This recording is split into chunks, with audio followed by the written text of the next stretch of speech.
yeah, so at Polytechnic, I'm in the kind of the group where I am is so in civil engineering, and it's transport or traffic engineering. But my background is on both. I have a degree in computer science or computer engineering, and at the time with specialization in machine learning or AI, and then I've been working in traffic engineering in a postdoc, and then I was recruited at Polytechnic. So that's I guess, the application area. The thread in all that in my research is road safety. So we're looking at the end. Within that, the area would be like diagnosis methods.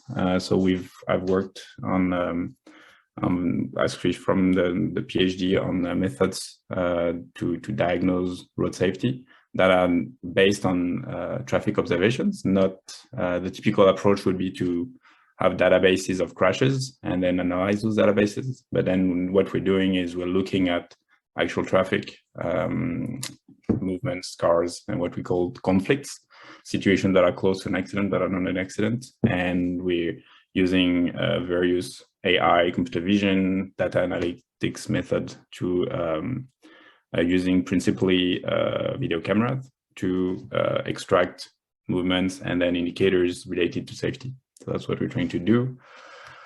We've applied that to a lot of different,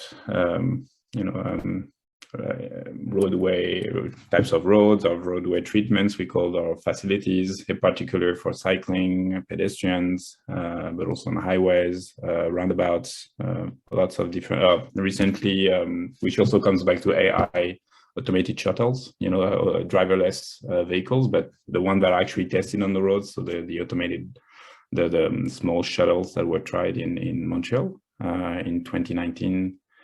And it was summer of 2019, but they're again tested this year. So we're going to have another study on that.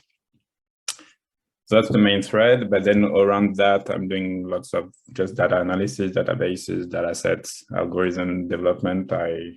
The students and I, in the projects we program, we write the code to do the analysis, statistical methods, machine learning methods, very different kinds of methods.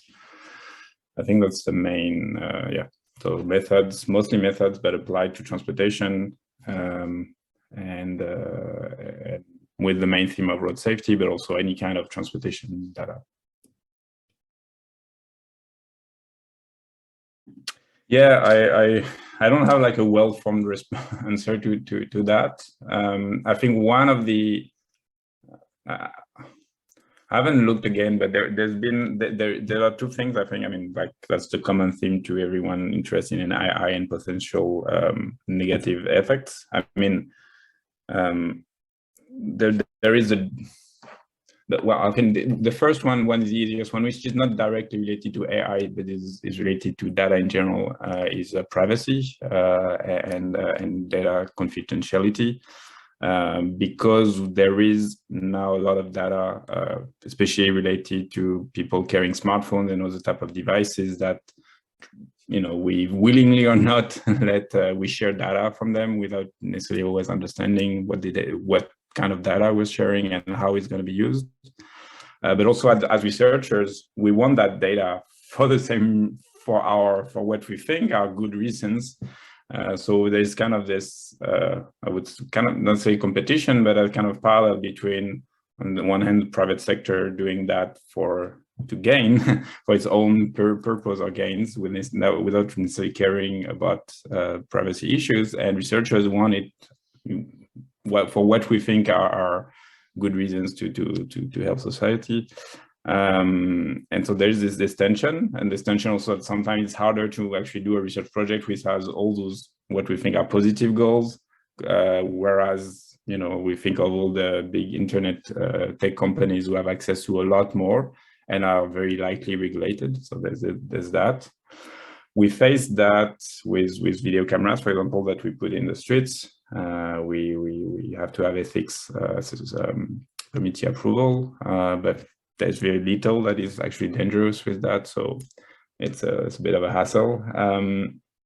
So I think that's one issue, and the potential to actually with things that are not necessarily obvious at first. But for example, again, if you take the camera, you rarely can see the face of a person. But other things like the way people walk, the gait, and things like that can be actually probably tied to that person individually. And not necessarily in today, but maybe in a couple of years, or with, again, those advanced AI techniques. And that is maybe something that is hard to evaluate with data we're collecting now that has potential issues in the future. I think that's one issue. The other, I think, is everything related to fairness in algorithms and the decisions that are being made based on the data or the recommendation of all those systems, which are one, very complex. So it's hard to know exactly how the decision is made. And then the consequences may not be obvious either. And there's also, that's what I was referring to, there's this, some of the decisions I think that were made in the early 80s, for example, in New York City, how they kind of, based on system recommendation, they moved, or they chose to close like fire stations in some neighborhoods, and they all burned down in the Bronx because the attributes they were using to do the decisions were highly correlated with poor neighborhoods. And so they were not anymore adequately protected, and a lot of it burned down. I haven't looked down that reference. So anyway, yeah, so I think that's one for me, those issues are probably related, but that's the two main issues for me. Yeah, I don't know, actually. I don't have,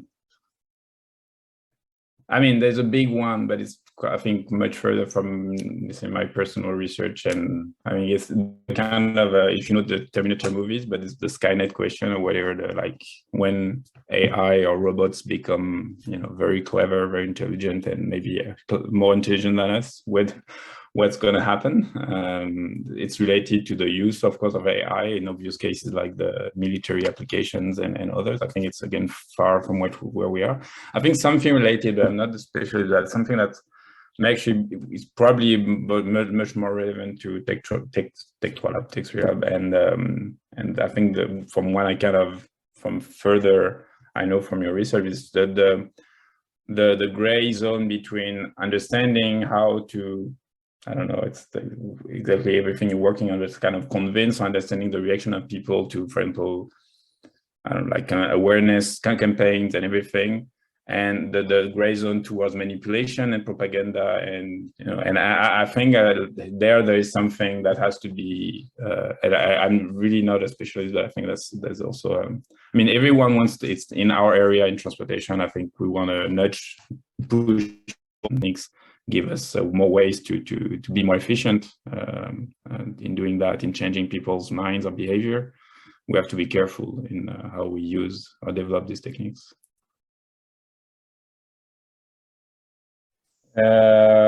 Mostly family. Our kids are still relatively young, so I think it's mostly board games and some games playing with family, and reading a bit.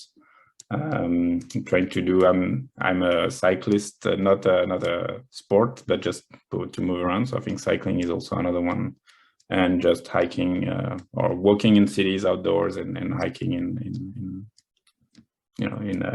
natural settings. Where do you like to hike in the? We haven't done. I mean, we did. Thanks to the pandemic, we haven't left Quebec for the last 2 summers. So we went around Gaspésie, and we went around in Saunier, and so those regions are the big public parks are really nice. Yeah. But just cities. We like also urban areas, so just walking around. Yeah.